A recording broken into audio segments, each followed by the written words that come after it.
They said it was just a joke, something lighthearted to break the tension, a game that would bring laughter and closeness. But when my son grabbed the duct tape and wrapped it tightly around my wrists, snapping the tape with a flourish as everyone else laughed, I felt something inside me snap too. His eyes caught mine for just a moment, a flicker of amusement and mischief dancing there. But no apology, no hesitation. "It's just for fun, Mom," he said quickly, as if I might take it the wrong way, as if I might be too old or too serious to understand. I smiled politely, not wanting to ruin the evening, not wanting to be the woman who couldn't laugh along with her family.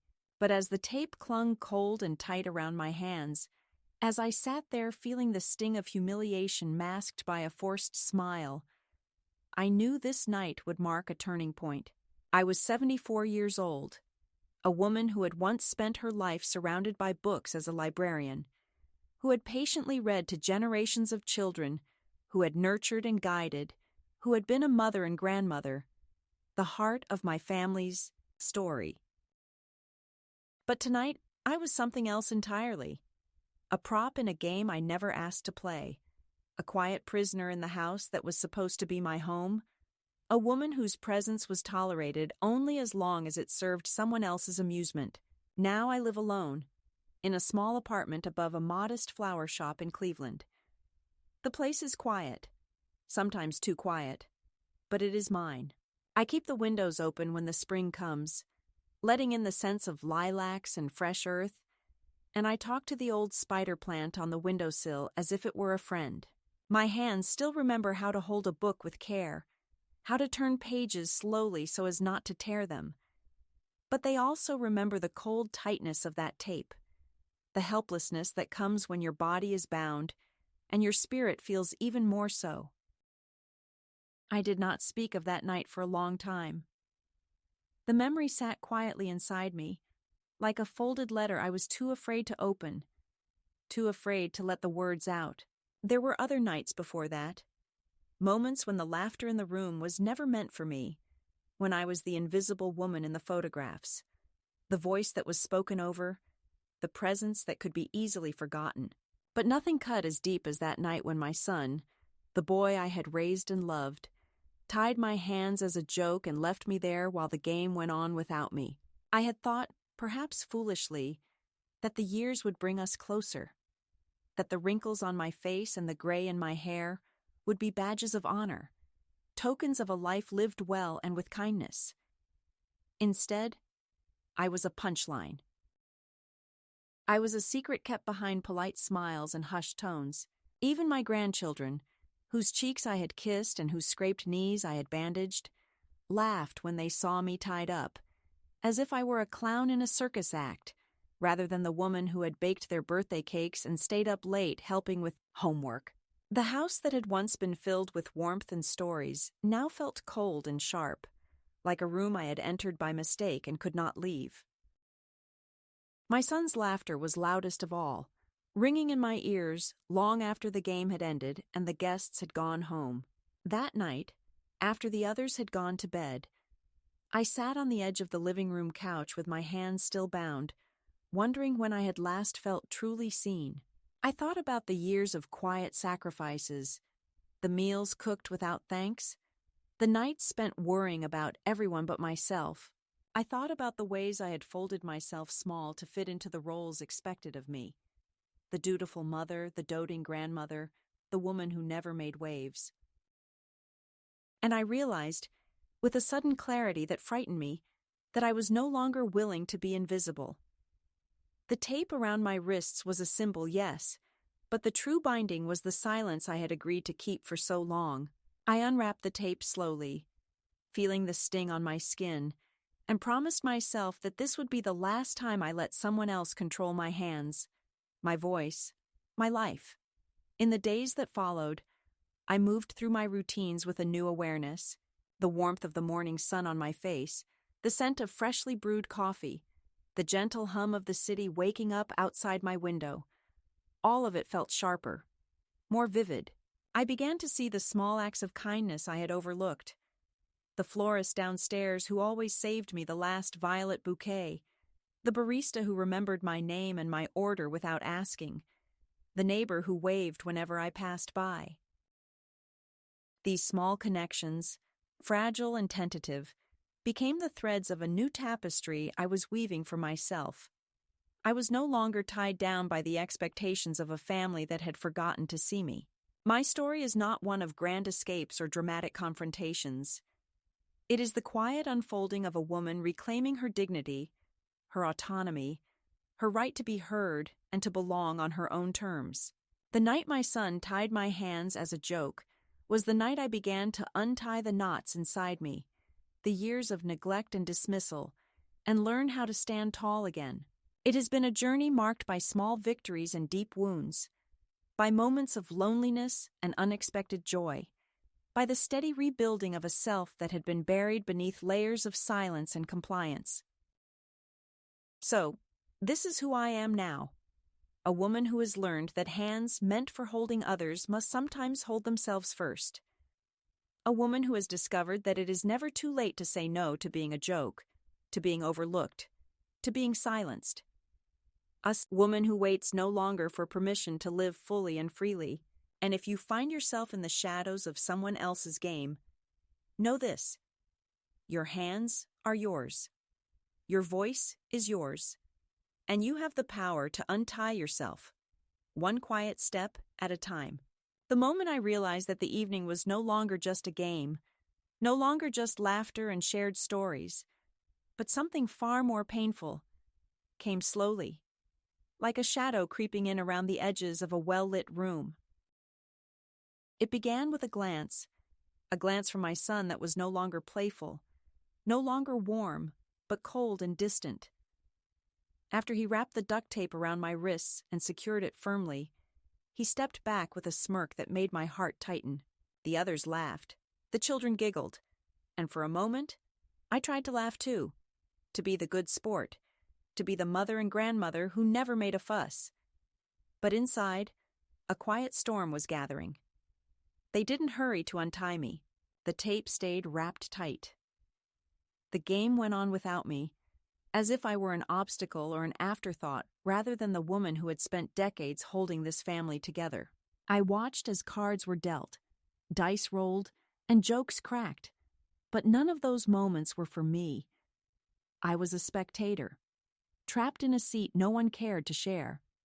The joke was no longer funny. The catalyst that shattered whatever fragile illusion I had left came when the youngest of the grandchildren looked at me and asked, "Grandma, why can't you play?" His voice was soft, confused, and for a fleeting second, the room went quiet. Everyone else seemed to hold their breath, waiting to see how I would respond. I looked at my bound hands and then at his wide eyes, searching for an answer that would make sense to him, that would not hurt or embarrass anyone. But there was no kind answer. I swallowed the lump rising in my throat and said, "Because I'm tied up, sweetheart." The innocence of the question made the room crack. The laughter returned, but it was sharper now, more brittle, like breaking glass. My son made a joke about how I needed to learn to loosen up, and how this would teach me to take a joke better. I felt the words like a slap across my face. What was meant to be lighthearted suddenly carried the weight of something darker, a message not just about a game, but about my place in this family, about how easily I could be dismissed and controlled, how my voice could be silenced without a second thought. In the quiet moments that followed, when the children were called upstairs for bed and the adults gathered in small groups around the kitchen, I was left alone on the couch, still taped. The rough texture of the duct tape burned my skin as I shifted, trying not to fidget or draw attention. My son came over, untied the tape with an exaggerated carelessness, and said, "Don't be so sensitive, Mom." It was all in good fun.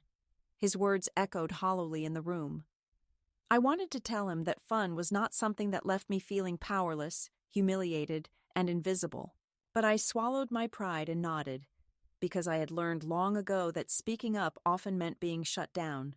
Instead, I picked up my purse, tucked my aching hands inside, and slipped out of the room before anyone could notice the tears I did not allow myself to shed. That night, as I lay in bed with the silence pressing in on me, I thought about every time I had bent so far backward to keep the peace that I lost sight of my own worth. I thought about the holidays when I was overlooked, the birthdays that passed without a call, the dinners where I was expected to listen but never to be heard. This moment, being tied up and laughed at, was not an isolated incident, but a culmination of years of quiet erasure. It was the stark, unspoken truth laid bare. I was not seen as a woman deserving of respect, but as a fixture in the background, a character in someone else's story rather than the author of my own. The tape on my wrists was a cruel symbol of the invisible bonds that had held me captive for decades. Bonds made of neglect, dismissal, and unspoken resentments. The days that followed were a slow unraveling of the life I thought I knew. I noticed how my son's tone changed when he spoke to me. Less patient, more clipped, as if my presence was an inconvenience rather than a comfort. Invitations became fewer and less sincere, visits shorter and filled with a polite but hollow distance. I realized with a sinking heart that the game night was not just a cruel joke, but a sign of something far deeper. The erosion of a relationship I had once thought unbreakable. The warmth that had once filled the rooms where we gathered was replaced by an uncomfortable chill, a growing silence that screamed louder than any argument.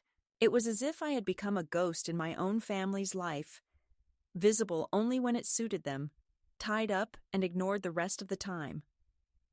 I began to withdraw, not because I wanted to, but because I had no other choice. The tape that had bound my hands became a metaphor for the invisible chains tightening around my spirit. I stopped calling as often, stopped asking to come over, stopped trying to insert myself into conversations where my words were met with polite nods or quick changes of subject. I watched from a distance as my family moved on, their lives full of noise and new beginnings, while I was left holding on to fragments of a past that seemed to fade with every passing day. The betrayal was not loud or dramatic. It was quiet, slow, and relentless. It was the absence of concern when I was hurt, the disregard for my feelings when I was humiliated, the refusal to see me as anything other than a burden or a punchline. Yet, within this darkness, a flicker of something else began to grow. A stubborn flame of resilience that whispered, I was more than their dismissal, more than their careless jokes. The night I was tied up as a joke was also the night I realized that if I didn't take control of my own story, no one else would. That realization was both terrifying and liberating. It meant acknowledging the pain without letting it consume me. It meant understanding that love does not look like this. Not mockery, not control, not erasure. It meant finding the courage to stand up, not for them, but for myself. And so the catalyst was not just the tape or the game, but the awakening it sparked inside me. It was the moment I saw clearly that my hands, my voice, my life belonged to me, and that to reclaim them, I would have to untie not only the physical bindings, but the invisible ones too. It was the beginning of a journey that would lead me away from the family that had hurt me, toward a new life where I could finally be seen, heard, and valued on my own terms. After that night, when the tape was finally removed from my wrists and the laughter faded into an uneasy silence, the subtle changes began. At first they were almost imperceptible. Small cracks in the foundation of my place in the family that I tried to ignore, to explain away as fatigue or stress. But they grew, slowly and steadily, until I could no longer deny the shifting ground beneath my feet. It was not a sudden blow, but a quiet, persistent erosion of my presence, my voice, and my dignity. The jokes continued, but now they were less playful and more pointed, as if the tape had been a signal, a permission slip for others to treat me as less than I had always been. I noticed the way my suggestions were brushed aside during family dinners, the way my stories were interrupted or ignored during gatherings, the way the room seemed to shrink whenever I entered it. I was no longer a participant. I was a spectator, waiting in the wings for a role that was never offered. The first time I realized this shift was real, and not just in my imagination, came during a Sunday brunch. I had arrived early, as I always did, carrying a casserole dish filled with my famous baked ziti, a recipe passed down from my mother. I set it carefully on the buffet table, smiling at my daughter-in-law as she greeted me with a tight-lipped nod. The room was crowded, filled with laughter and the clinking of plates, but as I reached out to join a conversation, I felt a subtle tightening in the air, a pause in the chatter that spoke volumes. The words stopped, eyes flicked away, and the warmth I had once felt from these familiar faces was replaced by a polite distance. When I spoke, my voice was polite but tentative, and the responses were short, clipped, as if they were humoring me rather than welcoming me. I tried to brush it off, telling myself I was imagining things, but the feeling settled deep in my bones, a cold reminder that the game night was not an isolated moment, but the beginning of a new reality. At home, the change was even more pronounced. Calls from my son grew less frequent and more functional. "Can you pick up the kids tomorrow?" Or, "We need you to babysit next weekend." Requests, not invitations. Conversations were brief and transactional, stripped of the warmth that once filled them. I found myself waiting by the phone, hoping for a call that would never come, or listening for the familiar creak of the front door that signaled their arrival, only to be met with silence. The house felt emptier, not because of physical absence, but because of emotional withdrawal. I was becoming a ghost in my own family's life, present in body, but absent in heart. The kitchen table where we once shared stories was now a place where I ate alone, the quiet humming of the refrigerator, the only companion. One evening, I overheard a conversation between my son and his wife in the next room. They spoke in hushed tones, voices low but edged with frustration. "She's so stubborn," I heard him say. "Always has to have things her way." His wife nodded in agreement. "Maybe it's time we stopped indulging her. She doesn't fit with us anymore." The words struck me like a cold wind, cutting through the fragile veil of denial I had wrapped around myself. I realized then that my presence was no longer wanted, that I was being gently but firmly pushed aside. The family I had nurtured, the home I had helped build, was slipping away from me, piece by piece.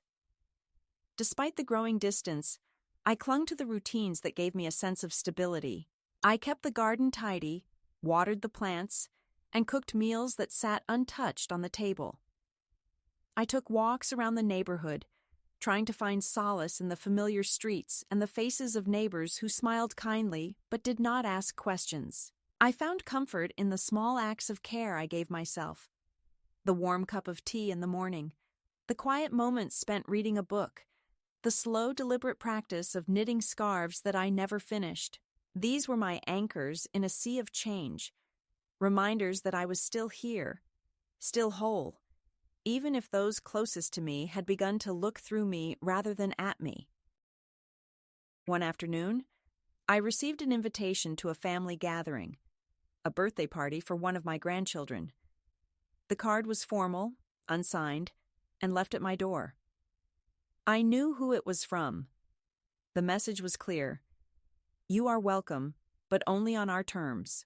I debated whether to go.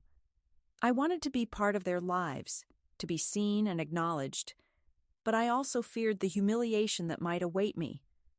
Would I be the grandmother everyone tolerated but did not truly welcome? Would I be the woman whose presence was a reminder of the past they wished to forget? In the end, I decided to attend, hoping to hold on to the fragile threads of connection before they snapped completely. The party was held at a suburban home, perfectly manicured and decorated with balloons and streamers. As I walked through the door, I felt the weight of 100 eyes on me, some curious, some cold, some politely disinterested. I smiled and tried to engage, but the conversations felt forced, the laughter rehearsed. My son greeted me with a brief hug and a tight smile, his eyes avoiding mine. His wife stood nearby, speaking quietly to friends, her posture stiff and guarded. The grandchildren, busy with their own worlds, barely glanced my way. I found a seat at the edge of the room and watched as the family moved around me like a dance I was no longer invited to join. The birthday cake was cut, gifts were opened, and the evening stretched on, but the distance between us grew, silent and unbridgeable. That night, I sat alone in my room, the sounds of the party fading through the walls. I felt the sting of tears that I refused to shed in front of others. I realized that the first escalation had done its work. My place in their lives was shrinking, my importance fading like a whisper in a noisy room. The tape on my wrists had been removed, but the bonds that held me captive were now invisible, woven from neglect and disregard. I understood then that I could no longer wait for things to get better, that I needed to find a way to reclaim my life before it slipped away completely. In the quiet aftermath, I began to look outward. I visited the local library more often, not just as a visitor, but as a volunteer. The librarians welcomed me with open arms, grateful for the help and happy to share stories of books and life. I reconnected with old friends, some of whom I had lost touch with over the years. I took long walks in the park, breathing in the fresh air and feeling the sun on my face as if it were a balm for my wounded spirit. Slowly, a new rhythm emerged, one that did not depend on the approval of a family that had forgotten me, but was built on the small acts of kindness I could offer myself and others. This first escalation was a slow, creeping shadow that dimmed the light in the rooms I once called home. It was a series of silences louder than words, a retreat from love disguised as care, a turning away that spoke louder than any argument. But within it lay the seeds of change, a quiet awakening that I was no longer willing to be diminished or erased. The journey ahead would be difficult, filled with moments of doubt and loneliness, but I knew now that I had to walk it, not as the woman who waited to be untied, but as the woman who would untie herself. There was a night, not long after the family gathering where I felt the coldest and most alone, when I lay awake in the dark and realized that something inside me had begun to change. It was subtle at first, a quiet stirring that felt like a whisper on the edge of sleep, but it grew stronger with each passing day. The weight of years spent bending to the expectations of others, the dutiful mother, the smiling grandmother, the woman who never made waves, was lifting, replaced by a resolve that surprised even me. I was no longer willing to be the background noise, the invisible presence that could be ignored or joked about without consequence. I wanted to reclaim my life, my voice, my hands, the very things that had been taken from me, one small cut at a time. The shift began with a small act of defiance, almost imperceptible in its quietness. I found myself standing in front of the mirror one morning, brushing my thinning gray hair with more care than usual. I put on a blouse that had been tucked away in the back of my closet, a soft blue that reminded me of the sky on clear spring days. For the first time in a long while, I looked at myself and saw not the tired woman who had been pushed aside, but someone who still mattered, someone who still had a place in this world, beyond the roles others had assigned her. That morning, I made a decision, to no longer wait for permission to live, to no longer wait for an invitation to be seen. I would step forward on my own. In the days that followed, I began to make changes, small ones that felt monumental to me. I reconnected with Joyce, the woman who owned the flower shop below my apartment, a tough, no-nonsense woman with a quick wit and a kind heart. She didn't ask questions or pity me. She simply welcomed me as a person, not a problem. I started helping out at the shop, arranging flowers and watering plants, learning the names of blooms I had forgotten over the years.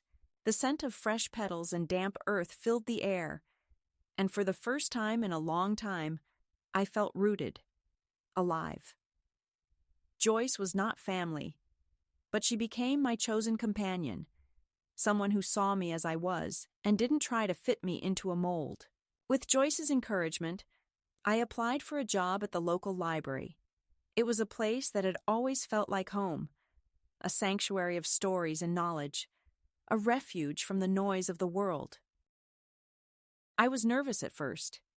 It had been years since I had worked outside the home, and I doubted whether I still had the skills or the stamina. But the librarians welcomed me warmly, appreciating my experience and my love for books.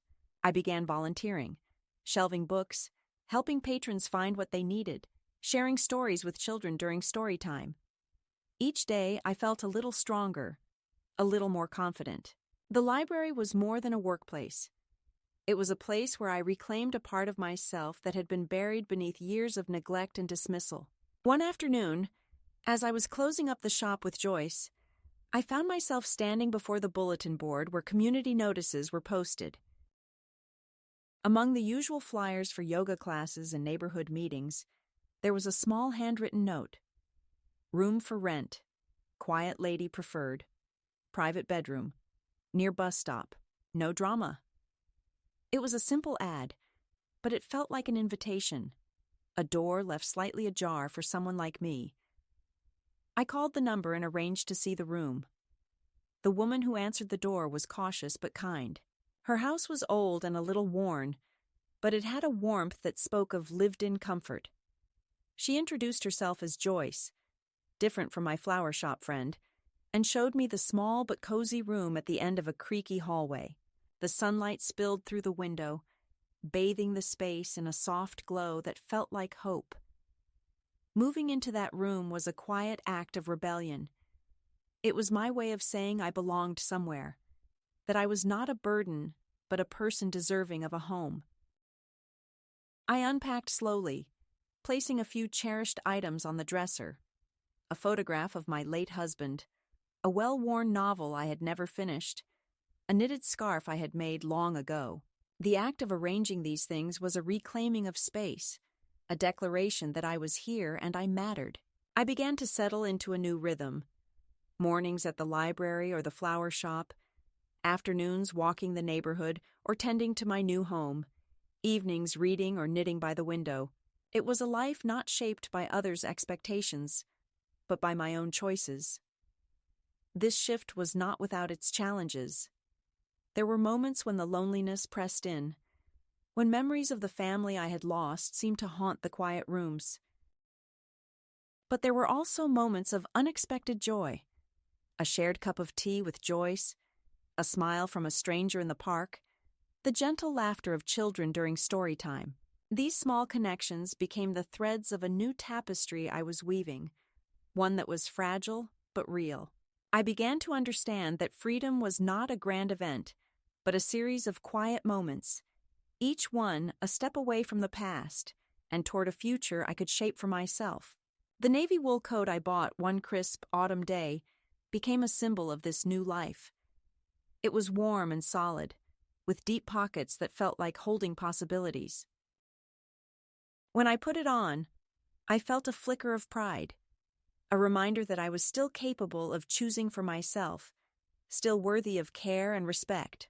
Wearing that coat, walking the streets with my head held a little higher, I felt a strength growing inside me, a strength born not from anger or bitterness, but from the quiet certainty that I was no longer tied down. The tape that had bound my wrists was long gone, but the true untying was happening inside me, one deliberate act at a time. In this midpoint of my journey, I was no longer the woman who waited silently for others to see her. I was a woman who chose to be seen, who stepped into the light on her own terms. The shift was not dramatic or sudden, but it was profound. It was the moment when I began to reclaim my story, to rewrite the narrative that had for so long been written by others. It was the turning point from victim to survivor, from invisible to visible, from bound to free. And though the path ahead was uncertain, I walked it with a quiet courage, carrying with me the knowledge that I was finally becoming who I was meant to be. Life in my new rhythm was fragile but growing stronger, like a sapling pushing through cracked concrete, stubbornly claiming space where none seemed to exist before. I had found small joys and quiet strength in the everyday. The scent of fresh flowers at the shop, the sound of pages turning in the library, the soft murmur of city life outside my window. Yet, even as I embraced this new chapter, the past was never far behind, creeping in with unexpected weight, reminding me that the bonds I thought broken were still tangled and knotted around my heart. The second escalation was not a violent upheaval, but a slow return of shadows, the reappearance of old ties and new complications that tested the very ground I was trying to build beneath my feet. It began with a letter, small and carefully folded, left in the mailbox one gray morning. I recognized the handwriting before I even unfolded the paper. It was Kieran's, my oldest grandchild. He was the only one who had ever reached out with anything resembling genuine concern, the only one who had not forgotten that I was more than just a name or a role. His letter was simple, full of worry and hope, asking where I was and if I was safe.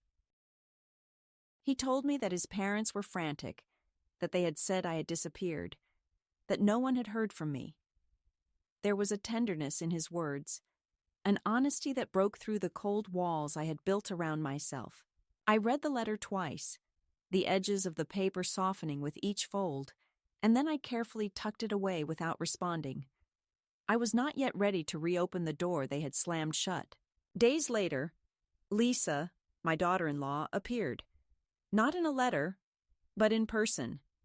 She showed up at the cafe where I worked, her coat too sharp for the drizzling rain, her smile tight and unreadable. I saw her first through the window, standing stiff and still by the pastry display, pretending to read the chalkboard menu. She looked like a woman bracing for a storm, a guest arriving uninvited to a home she did not belong in. I did not go to her. I kept wiping down the counter, pretending not to notice. She stayed for a long moment before stepping forward, her voice low and cautious, as she asked if we could talk privately. We sat in a booth at the back, away from the hum of the cafe and the curious eyes of customers. She spoke carefully, explaining that she was not the one who had called the lawyer, that Adam had sent him without her knowledge. She said they had panicked, that the flight was boarding and the kids were cranky, and they had thought I was behind them at the gate. I raised an eyebrow at her. 8 hours, Lisa. 8 hours without a call, without a check, without a single attempt to find me. She looked down at her manicured hands, the edges of her nails sharp and perfect. "We didn't think you would leave," she said quietly. I looked at her and said simply, "I didn't leave." "You did." There was a silence between us, heavy and unspoken, filled with all the words we would never say. Lisa reached into her purse and pulled out an envelope. "I don't want anything from you," she said, sliding it across the table. "But Kieran is struggling. He misses you. Adam is furious. But Kieran, he's different." I took the envelope, not because I wanted what was inside, but because I refused to give her the satisfaction of refusal. I told her Kieran didn't need a go-between, that he knew how to call. She nodded, her eyes searching mine for something she might not find. "I wasn't trying to replace you," she said softly. "I just didn't want your shadow in every room." Her words were the closest thing to honesty I had heard from her in years. I stood up and said, "I am not your shadow, Lisa. I am my own person. I finally remember how to be one." She left without finishing her coffee, and I returned to my work, the warmth of the cafe around me, but a cold weight settling in my chest. The lawyer came next, a man in a dark suit and heavy shoes, who waited outside the cafe until my shift ended. When he stepped inside, he removed his sunglasses and asked in a tone too formal, too careful, "Are you Mrs. Martha Harlow?" I said I was. He introduced himself as Derek Sorensen and said he represented Adam and Lisa. They were concerned about my well-being and wanted to discuss my living situation and assets. I folded my apron, placed it on the counter, and told him flatly that my well-being was excellent and my assets were none of their business. He shifted uncomfortably, and said they wanted to ensure I was in a safe environment and to discuss next steps. I told him to tell Adam and Lisa that I was not a pet and that there would be no next steps unless I took them. I walked out, leaving him blinking in the light. Arthur was waiting outside. He didn't look like he came for coffee. "You okay?" he asked simply. "Yes," I said, because I'm not going to let anyone convince me I'm not. That evening, I wrote a letter. Not to my family this time, but to Lisa. 3 lines. I know what you did. I know what you didn't say. I'm not angry. I'm not coming back. Take care of your own life now. I mailed it the next morning with a stamp that had a bird on it. A finch, the kind that sings even in the cold. The days that followed were a blur of half steps and quiet defiance. Lisa's visit had cracked open old wounds, and the lawyer's appearance was a reminder that the past was not done with me yet. The family's attempts to control and manipulate me were relentless, disguised as concern and responsibility, but carrying the weight of entitlement and disregard. They saw me as a problem to be solved, a property to be managed, a story to be rewritten. But I was neither. I was a woman reclaiming her life, refusing to be reduced to a shadow or a joke. Even as these pressures mounted, new connections grew around me. Arthur came to the cafe every day, a quiet presence with stories about birds and memories of a wife he missed. Joyce, my friend and neighbor, offered her steadfast companionship without questions or pity. Heather, the young woman who managed the cafe, saved me cinnamon rolls and gave me extra shifts, silent affirmations that I belonged. These small acts of kindness were a lifeline, reminders that there was a world beyond the family that had turned away. The local newspaper ran a story about my disappearance, quoting Adam and Lisa's worried statements. The headline called me missing, a matriarch lost without a word. I laughed bitterly at the absurdity. They called me vulnerable. I was anything but. I kept the clipping as proof, not of my absence but of their desperation to control the narrative. At the cafe, Arthur handed me a tiny hand-painted magnet shaped like a birdhouse. "It's silly," he said. "I just remembered something you said." I smiled and said it was perfect. This second escalation was a battle fought in silence and shadows, in letters and visits, in small kindnesses and large betrayals. It was a test of my strength and resolve, a challenge to hold on to the life I was building even as the past threatened to pull me back into its dark grip. It was painful and exhausting, but it was also a crucible in which my new self was forged. And through it all, I held on to one truth. I was no longer the woman who waited to be untied. I was the woman who chose to be free. The moment I decided to write that final letter, to send the words I had carried in my heart for so long, was not one of fury or bitterness, but one of calm, deliberate closure. It came after days of restless nights, after the relentless knocking of the past on my new life's door, after the quiet battles and the slow unraveling of old ties. I sat at my small desk in the room that was mine now, the one I had chosen and made my own, with the soft glow of the lamp casting gentle shadows on the walls. The paper was thick, the kind you keep for letters that matter, and I took my time, letting each word fall like a measured step along a path I was finally ready to walk alone. "To whom it may concern," I wrote, my hand steady despite the tremors of old wounds still fresh beneath the surface. "There is no cause for further legal contact. I am of sound mind in a safe environment and not under duress. I have retained local legal counsel. Any further attempts to contact me under the guise of concern will be considered harassment. Sincerely, Martha Harlow." I read the letter over twice before signing it with a firmness I had not known I possessed. It was not just a letter to a lawyer or a family. It was a declaration of independence, a boundary drawn in the sand after years of being stepped over and ignored. I folded it carefully and placed it in an envelope, my breath steady, my heart calm but resolute. The next morning, I walked to the post office with a quiet dignity that surprised even me.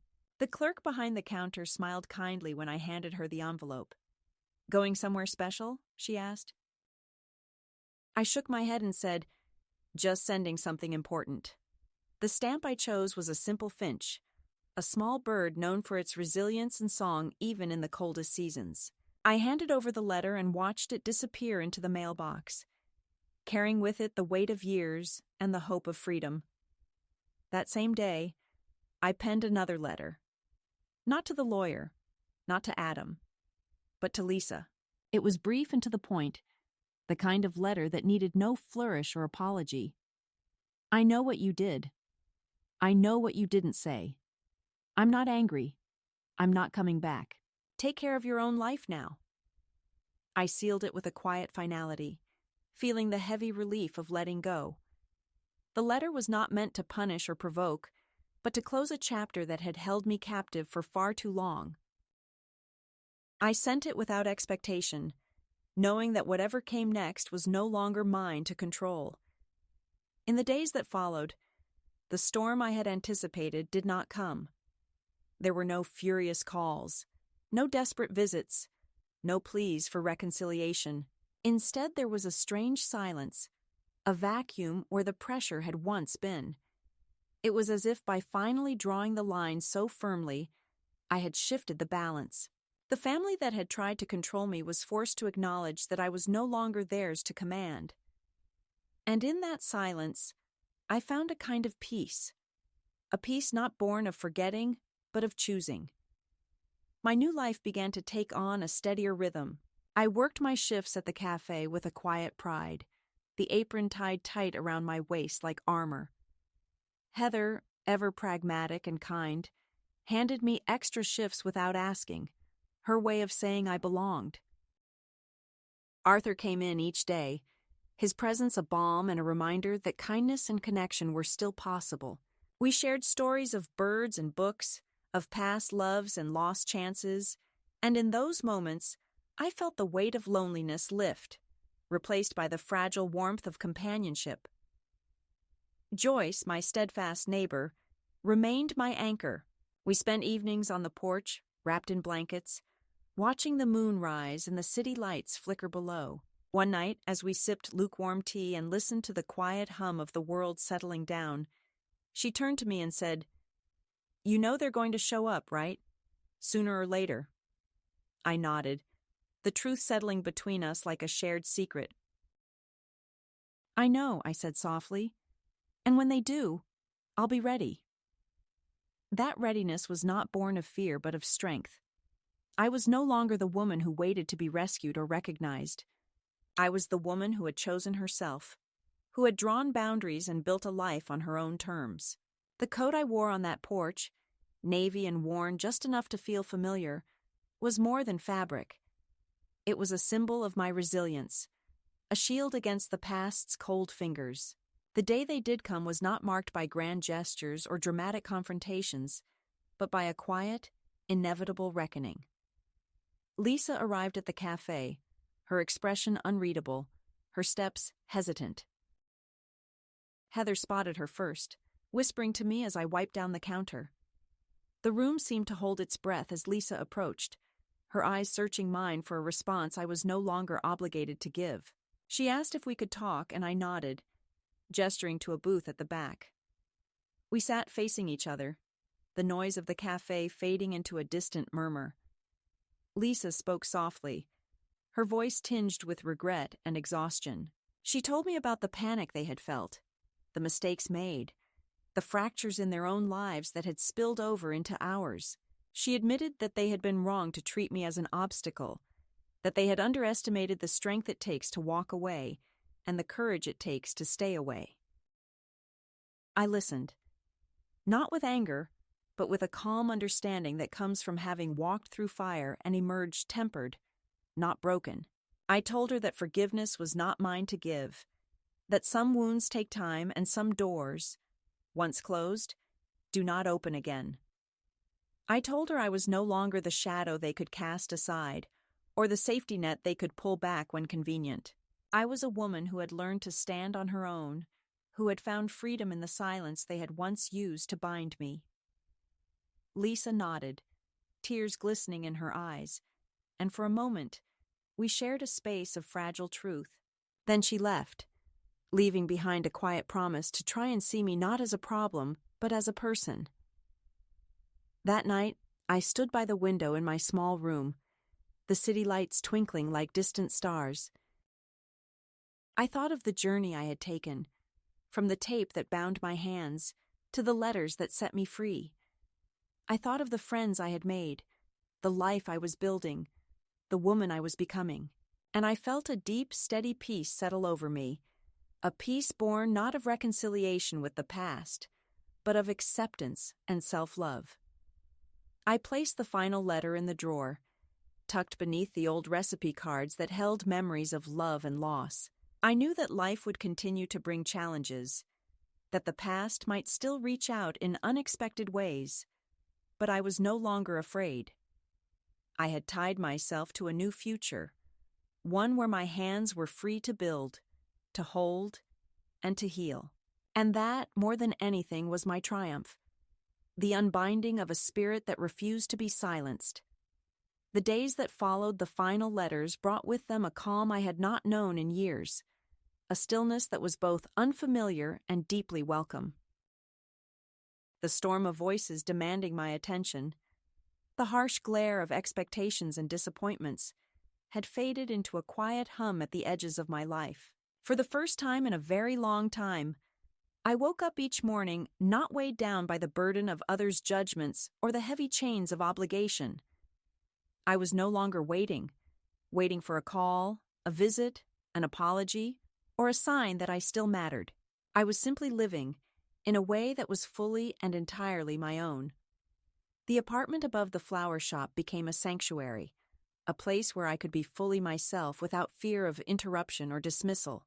I filled the rooms with small comforts, a vase of fresh daisies from the shop downstairs, a knitted throw draped over the armchair, a stack of books by the window. The light that filtered through the curtains in the morning felt like a benediction, a quiet blessing to start the day. I would sit with my cup of tea, watching the city wake, feeling the steady pulse of life outside and the peaceful rhythm within. It was a life without grand events or dramatic gestures, but it was enough.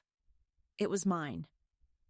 At the cafe, I had found a new family, people who saw me not as a relic of the past, but as a living, breathing person with stories to tell and wisdom to share. Heather, ever practical and kind, never missed an opportunity to remind me that I belonged, that my presence was a gift, not a burden. Arthur's gentle visits brought warmth and companionship, the kind that is rare and precious. We talked of birds and books, of the small beauties of ordinary days, and in those moments, I felt a connection that transcended blood and history. One afternoon, I received a letter from Kieran. His handwriting was familiar, large and deliberate, filled with hope and tentative peace. He told me he was coming to visit, alone, without his parents. He wanted to talk, to reconnect on his own terms. The letter was not a demand or a plea, but an offer, a quiet reaching out across the distance that had grown between us. I folded the letter carefully and placed it on the table, feeling a mixture of anticipation and caution. When the day came, I dressed carefully, not for him, but for myself, in the navy coat that had become a symbol of my new life. Meeting Kieran was not a grand reunion, but a quiet moment of rediscovery. We sat in a modest motel room, the air thick with unsaid words and gentle understanding. He shared stories of his work, his hopes, his struggles, and I listened with a heart open and unguarded. We did not cry or make promises we could not keep, but we held hands and shared space, two people bridging the gap of years with patience and love. He told me I was enough, and I told him the same. It was a beginning, fragile and real. With each passing day, the old wounds healed, not by forgetting but by acknowledgement and acceptance. I stopped carrying the weight of anger and betrayal as a burden on my back, and instead held it in my hands, turning it over and seeing it for what it was. Pain, yes, but also strength. I was a woman who had been broken, but had learned to mend herself with patience and grace. I was a woman who had been tied down but had untied her own hands and walked away. One evening, as I sat on the porch with Joyce, wrapped in old sweaters and watching the moon rise over the city, I realized how far I had come. The years of silence and invisibility, the nights of loneliness and tears, had shaped me, but no longer defined me.